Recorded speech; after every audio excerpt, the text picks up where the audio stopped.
He was the most loyal dog in the family, known as Vikier van Baskerville. In his final days, this faithful hound, who had devoted himself entirely to his family and father, faced a cruel end. Accused of conspiring with demons, he was brutally executed by the guillotine. As he lay dying on the scaffold, he vowed to himself, "If I could live again, I wouldn't be a discarded hunting dog. I wouldn't waste my life on blind loyalty.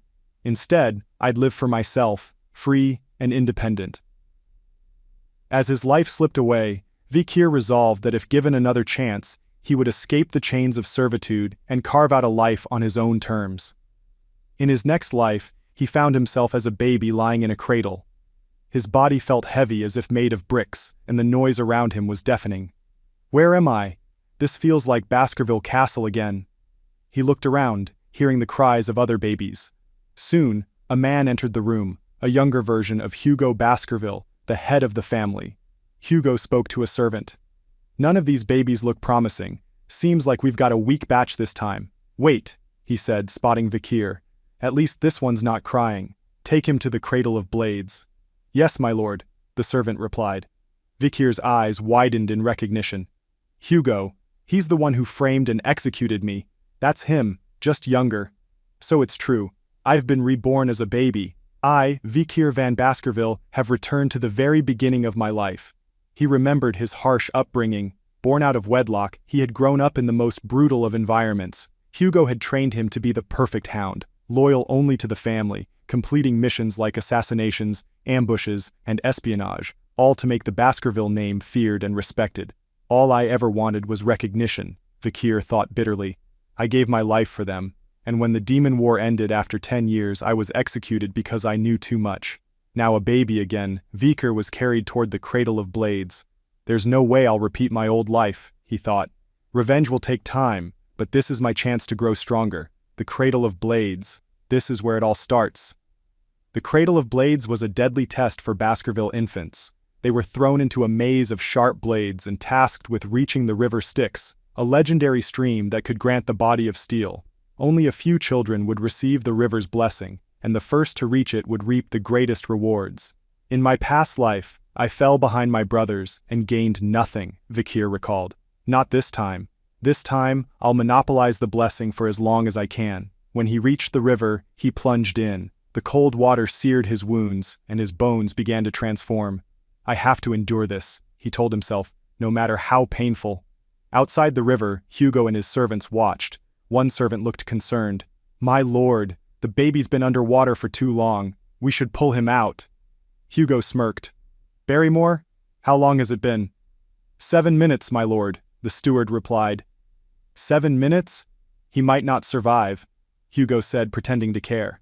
"Come out, little one." "That's enough," he shouted mockingly. Under the water, Vikier gritted his teeth. "You think I'll give up because of your voice? Never. I need to absorb as much of this river's power as possible. I won't stop now." When Vikier finally emerged, Hugo grabbed him by the leg, holding him upside down. "Well, well," Hugo said with a cold smile. "Not only did he dive into the river Styx, but it looks like he drank some too. He's even grown teeth. What's his name?" "That's Vikier van Baskerville, my lord," the servant replied. Hugo chuckled darkly. "Vikier, is it? It seems I have an exceptionally greedy son. Enjoy yourself while you can." Hanging upside down, Vikir's resolve burned hotter than ever. "Enjoy your time now, Hugo. I'll bide my time sharpening my fangs. One day I'll sink them into your neck. When that day comes, the Baskerville name will vanish from history, by my hand." Certainly. Below is the rephrased version with simplified dialogues and everything else kept as close to the original as possible. Vikier van Baskerville, the illegitimate son of Hugo le Baskerville, was seen as a genius by the world at the age of 8. However, within the Baskerville family, he was considered just average. At 20, he was sent on missions for assassination, reconnaissance, and subjugation. By 29, he disappeared, unable to keep up with the legitimate heirs of Baskerville in swordsmanship. At 30, the portal to the demon world opened, starting the demon invasion. By 35, Vikier had survived the Age of Darkness by killing monster after monster. When the war ended at 39, humans emerged victorious. But at 40, Vikier received his so-called reward for loyalty: slander, accusations, and finally, execution by guillotine. Now Vikir was back in the cradle as a newborn. This must be the nursery, he thought. That means I succeeded in absorbing the water from the river Styx. I'm off to a better start this time. Suddenly, a woman entered the room holding a small box. She muttered, "What could her ladyship be thinking? Why would she ask me to place this in young Master Vikir's cradle?" Vikir overheard her and thought, "Her ladyship? Who would send me a gift? I'm just an illegitimate child." The small box was placed in the cradle, and inside were two large, bloody red vipers. Vikir stared at the snakes and thought, "Why would someone send such rare vipers to kill me? Is this her way of eliminating competition for her child? She's risking the lives of everyone in this nursery." Without hesitation, Vikir grabbed the snakes by their necks. "I wouldn't expect anything less from a Baskerville," he muttered. "Just you wait, I'll exterminate this entire family with my own hands." The next day, the Baskerville household was horrified to find baby Vikir sleeping peacefully, covered in the remains of the vipers. All the nannies on duty were tortured and executed, but the mystery of the viper's origin remained unsolved. Only Vikir knew the truth. 8 years later, in a classroom, a teacher was explaining swordsmanship to the young Baskerville boys. "Listen closely, young masters," the teacher said. "A sword beginner cannot channel mana into their sword. A sword expert can channel mana, but faintly. A sword graduator can emit a liquid-like aura from their blade. And finally, a sword master can wield a solid, hard aura that can even change shape. The Lord of Baskerville himself is a sword master." Vikir thought to himself, "So Hugo has already reached that level at this point. I need to recover my past life strength before I come of age." The teacher noticed him lost in thought and smiled. "Young Master Vikir is slightly ahead of his peers, thanks to his strong body from spending 7 minutes in the river Styx and his brilliant quick-learning mind. His lordship will be pleased with his progress." But Vikir's thoughts were elsewhere. "How many years will it take before I can kill Hugo?" At 8, Vikir was already clashing with one of his classmates. "Hey, Van Trash," a boy sneered. "There's weird talk going around about you, bastard. They say you stayed in the river Styx for 7 minutes and strangled vipers to death in your cradle. Bastard Van! Bastard Van!" Vikir glanced at them. "I know these three. They're the same ones who hunted me down when I was framed. They'll grow up to be the trident of Hugo Baskerville, a real threat in just 10 years. Maybe I should deal with them now." One of the boys grinned. "I heard if you stay in the river Styx long enough, your body becomes like steel. You can't be hurt by a knife. I guess that means you won't die if we stab you." The other two echoed him mockingly. One boy grabbed Vikir's mouth tightly. 7 minutes in the Styx? You're lying. I'd eat my hand if you lasted even 3 minutes. Let's test that legend, shall we? Vikir thought, "Kids can be cruel, but I'll play along for now." After a minute, the boy said, "Not bad. Not bad at all." At 3 minutes, his tone changed. So, it was true. But Vikir was tired of their games. His anger boiled over as he brutally shook the boy's hand free. "What the hell are you doing?" the boy shouted. "What do you mean?" Vikir said coldly. "You said you'd eat your hand, didn't you?" The boys tried to act tough. "We're not scared of you." But one of them began crying. I'm scared. My fingers were bitten off," he wailed. Another boy panicked. "Calm down. Let's find a priest to heal your fingers. Let's go." As they left, Vikir called after them. "Age doesn't matter as long as you have strength and ability. You seem to have forgotten that we're Baskervilles." The boys avoided him after that, but Vikir smirked to himself. "Let them run for now. Soon, none of them will be able to stand in my way. Now let's have some fun, shall we?" Vikir said with a sinister smile. The knife fell to the floor. Vikir suddenly punched one of the boys hard. Blood dripped from the boy's mouth as he stumbled back, injured. The other 2 boys, startled and angry, shouted, "You bastard!" Vikir smirked. "No need to be scared. If you get treated right away, you'll heal, but I'm not letting you leave this room unharmed." He picked up the long knife and added with a chilling tone, "One of you can leave, but the rest will stay here, as invalids. I'll let you decide who it'll be." One of the boys stammered, Who gets to leave?" Vikir dropped the knife and turned his back to them. "That's for you to decide. But I don't have all day, so decide quickly," he said, smiling darkly. The boys hesitated, their fear growing. They realized Vikir wasn't bluffing. The infamous trident of Baskerville, once tightly bonded, now began to crack. Meanwhile, in a large room, the steward of the Baskerville house, John Barrymore, stood before Hugo Le Baskerville. Holding some papers, Barrymore said, "My lord, there was another skirmish at the ruby mine with the Morgue family. They're claiming jurisdiction over it." Hugo replied, "We'll have a chance to discuss that soon. The Morgues will be calling on us first. What else do you have to report?" Barrymore continued, "During the junior wing's latest evaluation, my lord, young Master Vikir came first in the written exam." Hugo raised an eyebrow. "I see. And when is the practical exam?" "It starts in 5 days, my lord. The escort guards for the junior wing are making the necessary preparations." "So the junior wing is empty right now?" Hugo asked. "Yes, my lord." "There's something else to mention.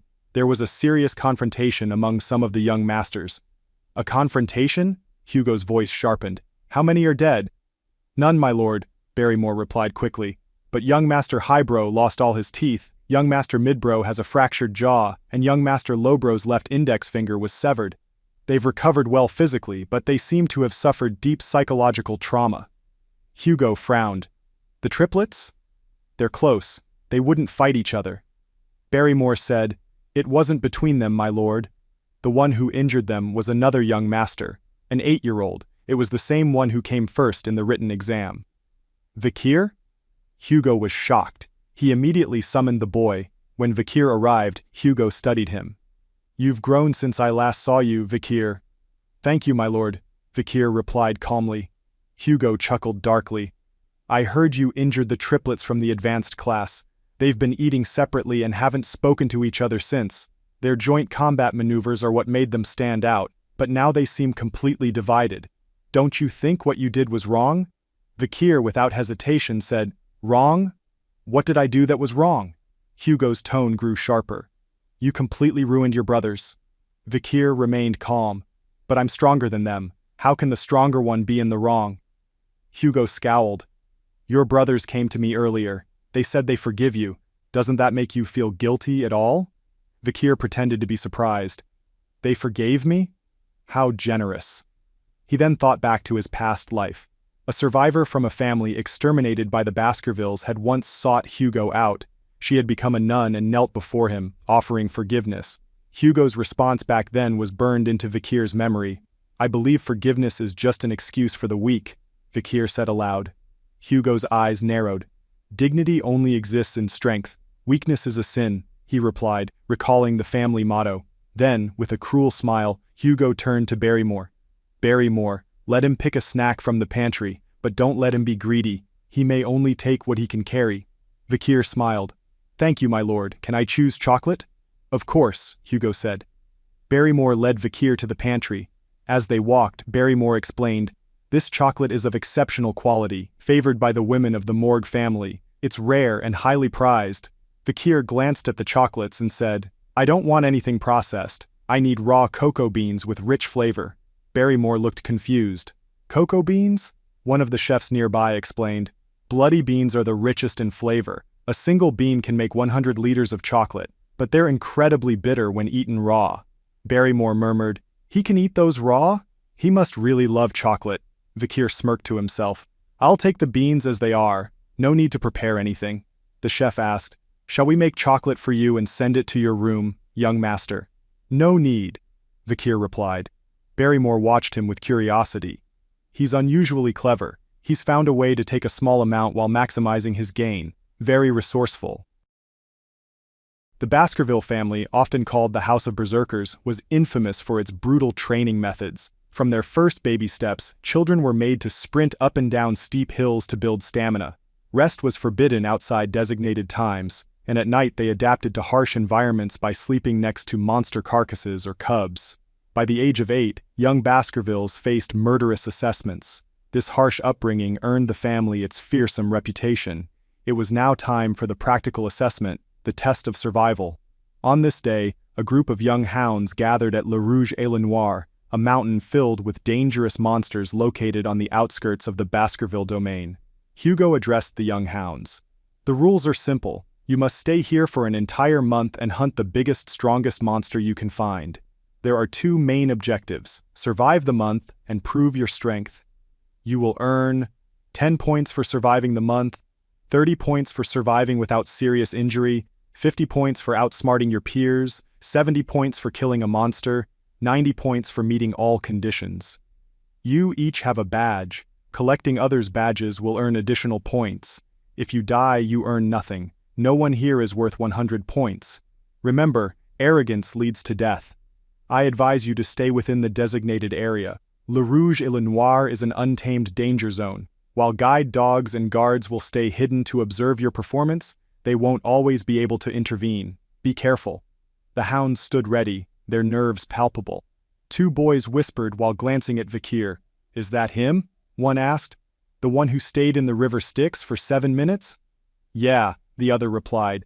"I heard he strangled 2 vipers in his cradle and scored perfectly on the written exam. Let's see if he's really as good during this test." Vikir smirked as he looked at the forest. Le Rouge et le Noir, it's been a while. The bell rang, signaling the start of the assessment. The boys dashed into the forest. One shouted, "I'm heading for the best spot. I know where it is from last year's test." Another boy sneered, "Let's follow him and steal his points when he's tired." The triplets argued as they ran. "Don't tell me what to do," one said. "I can handle this myself." Meanwhile, Hugo watched from afar, inhaling his cigarette. "And so it begins," he said. "We don't encourage killing each other during the test, but we don't forbid it either. Points are deducted for killing, but the young hounds still try to get rid of their rivals indirectly." A guard observed, "One boy is already dead." Hugo nodded. "The other guards will keep an eye on things to minimize casualties."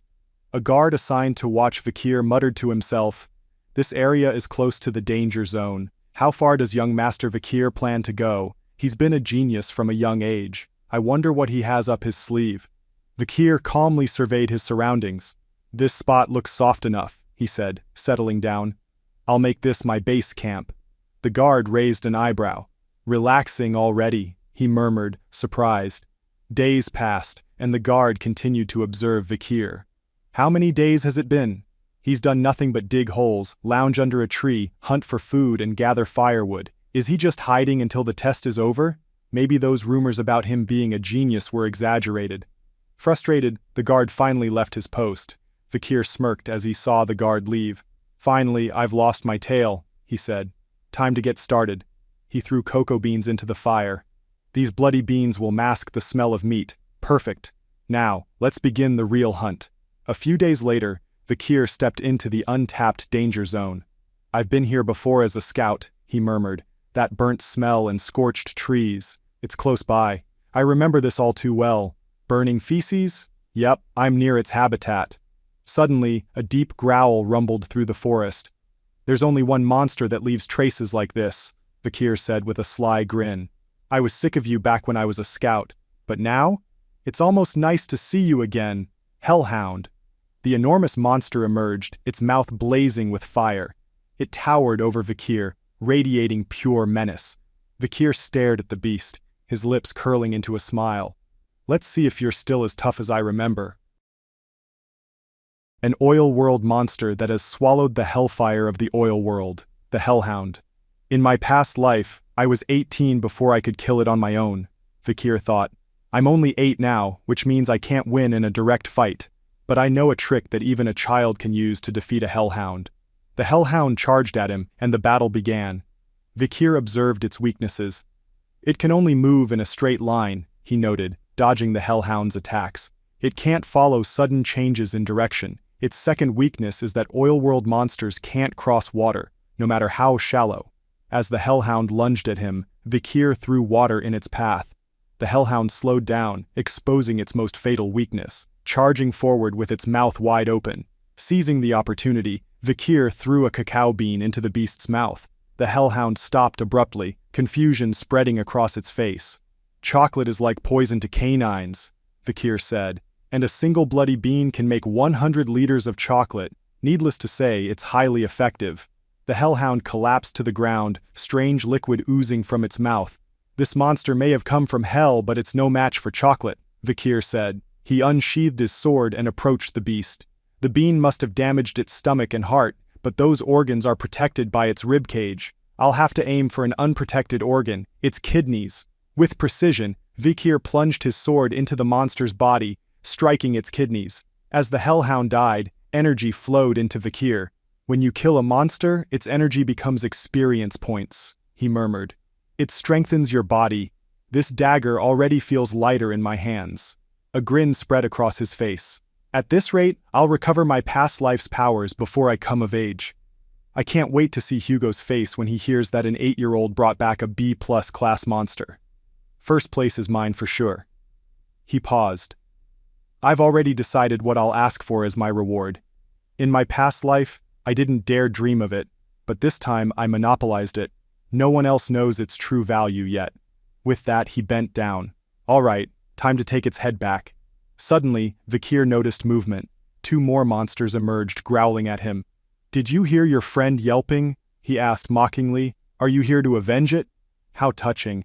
Well, I wasn't going to stop at just one hellhound anyway. Come on, I've got plenty of beans left.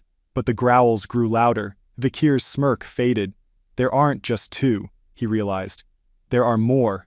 One hellhound stepped forward. It had 3 heads, but 1 body. "A cerberus?" Vikir gasped. "That's an A+ danger class monster. It usually lives on the 7th ridge. What's it doing all the way down here at the 1st? He quickly noticed the cerberus was bleeding, with cuts and arrowheads embedded in its skin. Was someone hunting it before it escaped? Vikir thought. Oh, right, the barbarians beyond the mountains. They must have driven it down here. "This is my chance," he declared. "It's badly injured. I have to kill it, even if I use all my cards." Vikir had been hiding his true skills from the Baskervilles. In reality, he had already reached the level of a high-class sword expert and mastered the 3rd Baskerville form of swordsmanship, something most Baskerville hounds only achieved in early adulthood. As the battle began, Vikir attacked the cerberus with brutal precision. "I can do this!" he shouted. "It's injured! I have a fair shot!" Years of fighting demons in his past life had sharpened his skills to perfection. He used his enhanced physique, strengthened by the river Styx, to strike with maximum efficiency. The fight was intense, and the cerberus's wounds made it vulnerable. Vikir thought he had the upper hand, but he let his guard down for just a second. The cerberus saw the opening and struck with its claws. Vikir fell to the ground, but his body, strengthened by the river Styx, absorbed the blow. With a swift counter, he slashed his sword, cutting the cerberus into 2. As he stood over the fallen beast, Vikir smirked. "An iron body, a sharp blade, and the right strategy. I'll make it to the top no matter what." The fight was still raging, and Vikir asked himself, "Did I pass out just now?" The hounds were closing in. "I took a full-on attack from a cerberus. There's pain in my left arm. Is it gone?" "No, it's wounded but still attached. For a cerberus attack, I got off lightly. Is this the power of the river Styx? Thank God for the river Styx. But even so, I'm not unscathed. I won't survive a second hit. This is going to be a tough fight, but a skilled hunter always finds a way out, even in the worst situations. Right now, the best option is to run." Vikir glanced at the cerberus's injuries. "If it weren't already so wounded, I'd have been ripped apart by now. I should thank that barbarian tribe beyond the mountains for this. If I can just make it to that wire fence, I'll be outside its range, and I'll reach the place I prepared ahead of time. Then, I'll win. But if it catches me before then..." His heart pounded. "I'm dead." Scanning the area, he spotted it. "There it is! Just a little further, just a little more. Almost there. Now, jump." Vikir narrowly dodged the cerberus's charge and reached his destination. He turned to face the beast. "Welcome to my cradle of blades, Cerberus." He smirked. "I dug these traps in case I ran into hellhounds, but I never thought I'd use them on a Cerberus. It's still a canine monster, so the bloody bean extract on the spear tips should have poisoned it, but that alone isn't enough to kill a high-class monster like this." The Cerberus staggered, taking several steps forward. 1, 2, 3, 4, 5, 6. Vikir counted, his eyes narrowing. 7, so the rumors were true. The Cerberus collapsed. "The spear I threw wasn't ordinary. I fixed the fang of a bloody mamba to it. They say its venom spreads before a victim can take 7 steps. Good thing I hid it away when I was younger." As the Cerberus's energy flowed into him, Vikir felt its 3 heads finally fall silent. "It's dead. All 3 heads are gone. I can feel its energy strengthening me." Vikir wiped his brow and looked at the massive carcass. "Now, how do I take this thing back? If they examine it closely, they'll figure out how it died. Maybe that escort guard who saw me making these spears will vouch for me. But first things first, he muttered. The cerberus is a gatekeeper monster. It's probably been guarding something, a dungeon. Dungeons were mysterious spaces filled with treasure, often protected by powerful monsters. If its gatekeeper is dead, this dungeon is likely unoccupied, Vakir reasoned. If I smear some of this cerberus excrement on myself, I'll avoid fighting most of the monsters lurking around here. He began tracing the clues left behind. Deep soil, rotting leaves, damp roots, paw prints. This must lead to the dungeon. As he followed the trail, he found his way to a cave. There it is, he said, his voice echoing slightly. This must be the Cerberus's dungeon. Memories from his past life flooded in. I came here before 10 years from now. Back then it was completely empty. But today? Vakir crouched and sniffed the air. I can smell the mana buried beneath this rancid stench, he said. This dungeon hasn't been cleared yet. Peering inside, Vakir saw only darkness. No light. It must go deeper than I thought. I can't wait to see what kind of treasure awaits inside. With cautious steps, he ventured deeper into the cave, ready for whatever lay ahead. Vakir ventured deeper into the cave, his eyes scanning the surroundings. There are ruby veins in the walls, he said to himself. This dungeon must be connected to Red Spike Mountain, a branch of Le Rouge et Le Noir. Ahead, he noticed a light. Is that the inner part of the dungeon? He wondered. As he approached, he saw a red, sparkling ruby floating on cement blocks. It's so much brighter here, Vakir muttered, stepping closer to the ruby. That gem must be infused with mana to make it glow. Then his gaze fell on a human skeleton nearby. Someone's already been here, he said, noticing stab wounds on the bones. Whoever this was, they were stabbed multiple times. The dried bloodstains are everywhere. Looks like this person was killed a long time ago. Next to the skeleton was a piece of parchment. Vakir picked it up and read aloud. My name is of little importance here. I will simply call myself Cain. I have no wish to stain this ivory parchment with my name. This handwriting belongs to the Baskerville family, Vakir thought. Was this writer a Baskerville too? He continued reading. I am leaving this record in the hope that future generations will avoid my mistakes. This chamber is an ancient dungeon from old family legends. My brother Abel and I came upon this place by chance. We pushed through many challenges to clear it. We killed countless monsters and finally reached this inner chamber, where we discovered the final test. That test kept us here for 3 long years. My brother and I mulled over the test for a very long time. The riddle was simple yet grim. 1 journeys in, 2 arrive, but only 1 leaves. As twins, we were born as 1 in our mother's womb, but became 2 when we came into the world. We concluded that to leave this dungeon with the treasure, we had to return to being 1. Only one of us could survive. In the end, I killed my brother. I murdered him. Yet even after doing so, nothing in the chamber changed. I was left with nothing, overwhelmed by regret. I eventually decided to leave this cursed place. If a brave descendant of Baskerville ever finds this dungeon, here is my advice. Leave this place at once. You will gain nothing from this vile chamber. Vakir lowered the parchment and murmured. So he passed all the obstacles, but left empty-handed. Cain believed he needed to kill his brother to claim the treasure, but I'm not a twin. That means Cain and Abel misinterpreted the riddle. The final test isn't what they thought. He studied the ruby floating in the chamber. 1 journeys in, 2 arrive, but only 1 leaves. What does that mean? No dungeon is unconquerable. Vakir's mind raced. Wait a minute. That's it. Cain and Abel were unlucky because there were 2 of them. They fixated on their relationship as twins and failed to see the real answer. He looked at the chamber and its light. The answer lies in the dungeon itself. When you enter, you're 1. Inside the dark tunnel, there's only you. But the moment the light from the ruby hits you, you become 2. You and your shadow. And when darkness falls again, the final stage of the chamber is revealed. Vakir's eyes gleamed with understanding. The answer is shadow. That's why the twins killed each other. They misunderstood the riddle, and this cursed place led them to their deaths. He turned his attention to the relic before him. This is the relic of the Devil's Den. Only a descendant of Baskerville can remove Beelzebub. Vakir studied the sword embedded near the ruby. This is the gluttonous fly Beelzebub, he said. I remember reading about it in a book of myths during my past life. It said that the 7 calamities, the demonic constellations, were defeated by the 7 great houses to restore peace to the world. The very first ancestor of the Baskervilles defeated Beelzebub, the gluttonous fly. Its remains have been sealed within Baskerville territory ever since.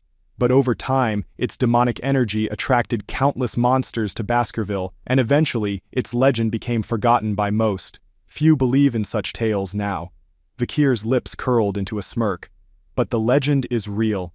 This relic, this sword, it killed countless humans on the battlefield when it fell into the hands of demons. But not this time. This sword is mine now. With a firm grip, Vakir pulled the sword free. Energy surged into his body, powerful and unrelenting. A sword made from the carcass of a demonic constellation, he murmured. What an unexpected stroke of luck. I can't wait to see how strong I'll become in this new life. This time I'll claim everything I couldn't in my past life. This world doesn't stand a chance. While wandering around, Vakir seemed amazed. It doesn't look like there's anything else left to take, he muttered. I guess it's time to head back. But what is this I'm feeling? Faint? No. Wait, is this hunger? My body? It's trying to change. Is this hunger demanding food? An intense, excruciating pain gripped his stomach. It feels like my insides are twisting, he groaned. I smell something delicious. Is my heightened appetite improving my sense of smell? Is that the hellhound I killed earlier? As his hunger peaked, he extracted blood from the hellhound. With all this blood, my insides are finally calming down.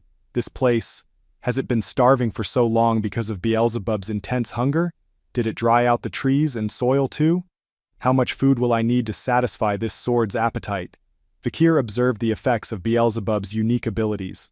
They say the gluttonous fly Beelzebub has the power to steal the skills of its enemies. It can absorb an unlimited number of abilities, and many were devastated after losing their powers to it.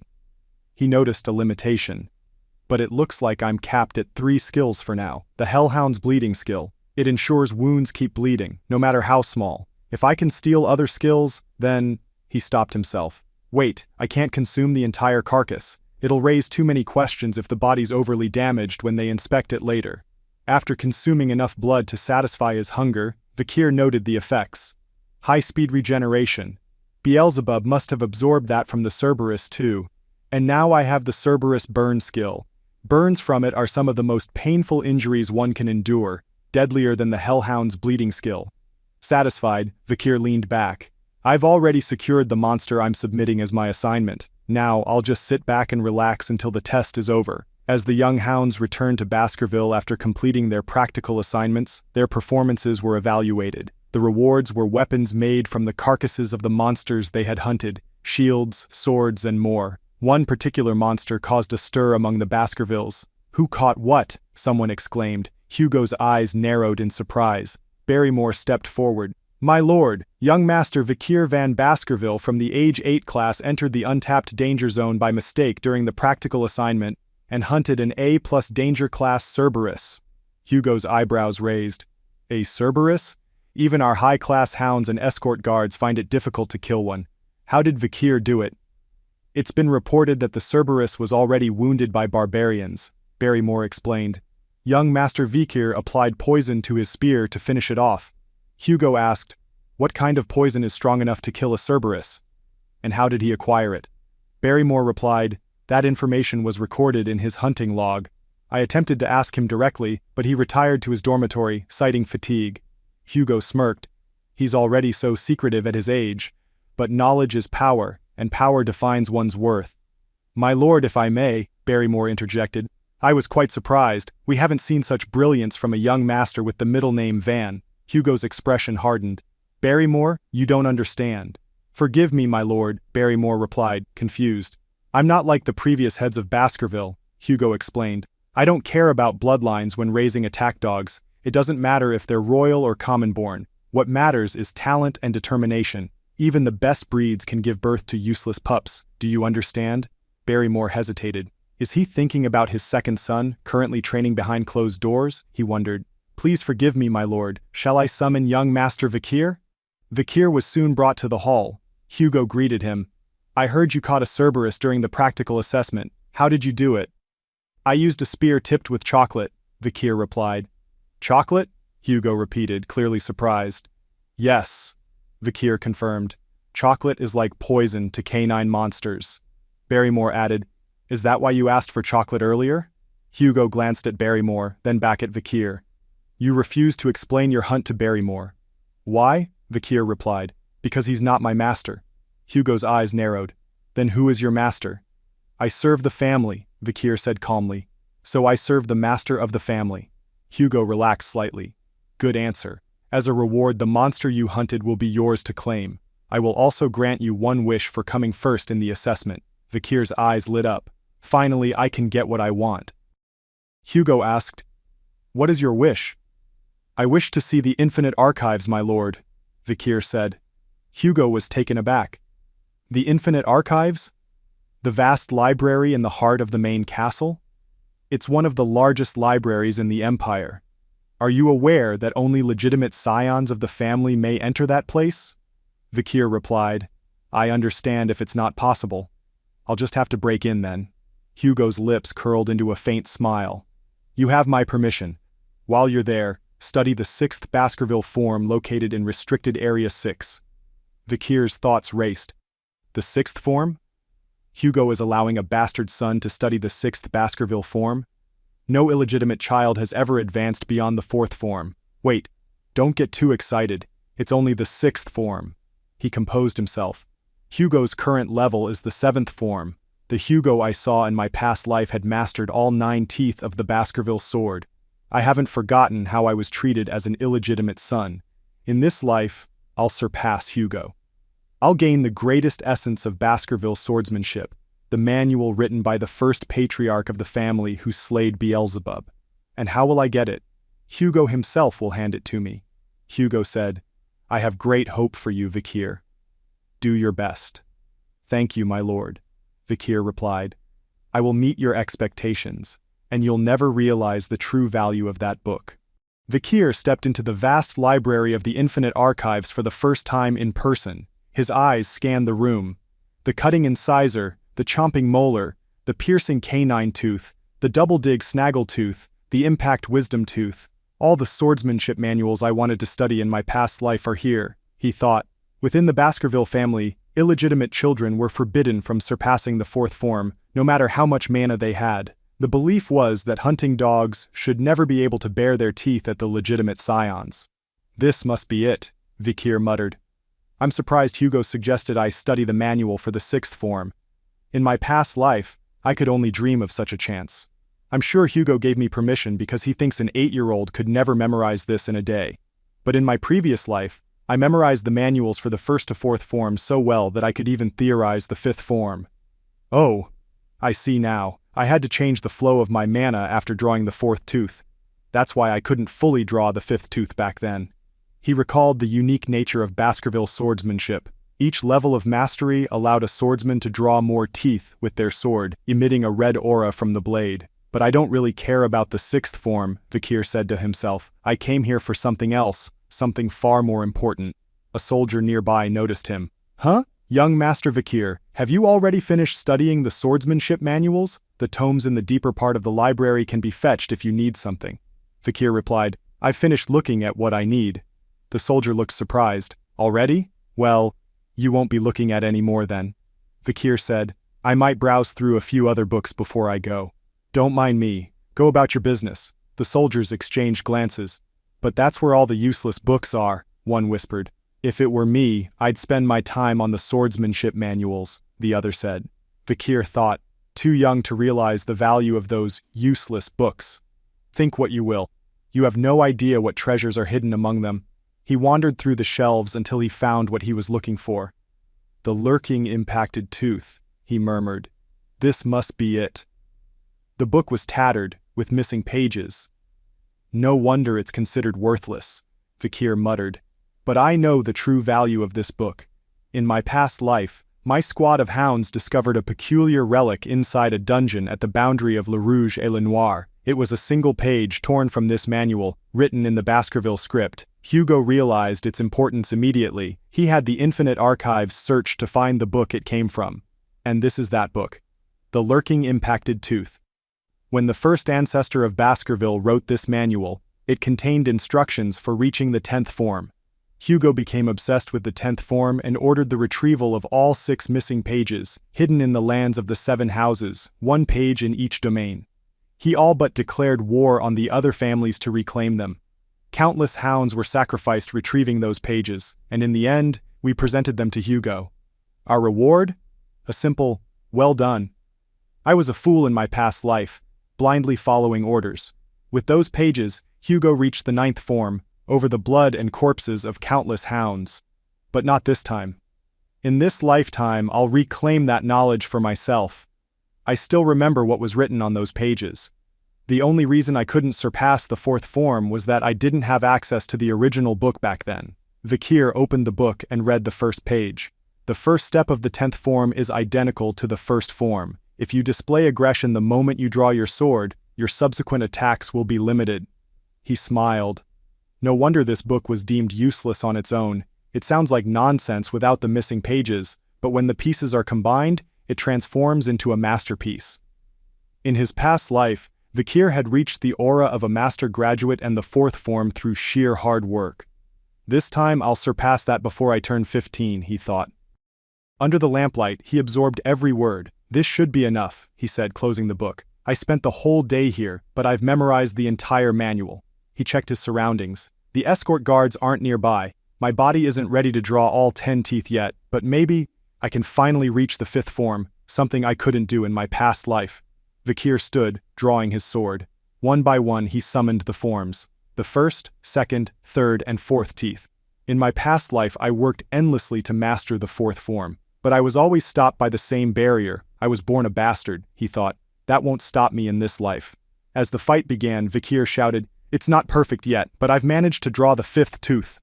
A surge of heat swelled within him, choking him with emotion. He felt tears rising but held them back.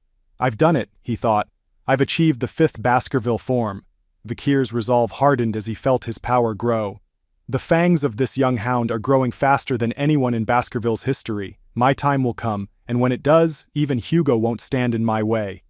Vikir stood with his sword, reflecting on his accomplishment. I succeeded in drawing the 5th tooth, he thought. I'll surpass the level I reached in my previous life once I've built enough mana. My mana pool is growing steadily. I must have upgraded during this awakening. This liquid-type aura, it's the mark of a graduator. I've leveled up from a high-class sword expert to a low-class graduator. I achieved this at 30 in my past life, but now I've done it as an 8-year-old. A graduator is on an entirely different level from a sword expert. Their aura changes from gas-like to liquid-like. It's denser and can change shape freely. He examined his progress. My swordsmanship has already surpassed where I was in my past life. Now, I have the potential to reach the 10th form. The piercing canine tooth skill I learned back then was effective but limited in growth. The lurking impacted tooth, on the other hand, is perfect for both attack and defense, with no limit to its growth. If I truly apply myself, I might even be able to face a mid-level graduator. My success rate would be 100% in an assassination, and around 50% in a direct fight. But Vikir's thoughts turned cautious. The problem is, how much of my power do I reveal to Hugo? I can't show too much or too little. I need to set the right expectations to gain as much as possible from him. He looked at the book in his hand and then quietly set it on fire. With this, no hound of Baskerville, including Hugo, will ever reach the 10th form, except for me, of course. The smell of burning parchment caught the attention of 2 nearby soldiers. They hurried over. "Young Master Vikir, what happened?" one asked. Vikir replied calmly, "I'm sorry. I left the magnifying glass lying around and it accidentally burned the book.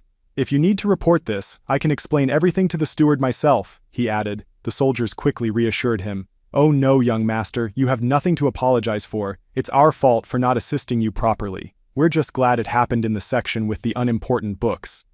"Yes, it was just some useless books," Vikir agreed, brushing it off.